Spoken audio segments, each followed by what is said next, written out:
रामराम मंडळी, जय खानदेश. आज सकाळी एकदम भयानक घटना घडली. की घटना अशी होती की आपला राज्याला उपमुख्यमंत्री अजितदादा पवार या बारामतीले इवान त्याचं लँडिंग व्हायला टाइमले इवान दुर्घटनामा त्या मरण पावलात आणि पूर्ण आपला महाराष्ट्रावर शोककळा पसरली गई.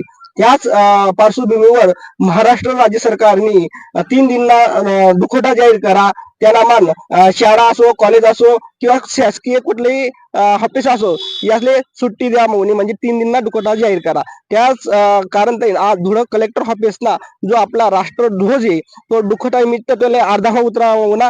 3 दिनला दुखवटा आपण देखील आणत की मागे जो झेंडा आहे त्याला अर्धा मान लिसन दादाले श्रद्धांजली देण्यासाठी म्हणजे 3 दिनला दुखवटा जाहीर करेल. दादानी ओळख म्हणजे दादांना रोखठोक बोलणं, एकदम पंख एकदम जनताले न्याय देणं, शेतकरीसना विचार मानणं, दादांनी असं रोखठोक बोलानी एक कुठेतरी ओळख होती.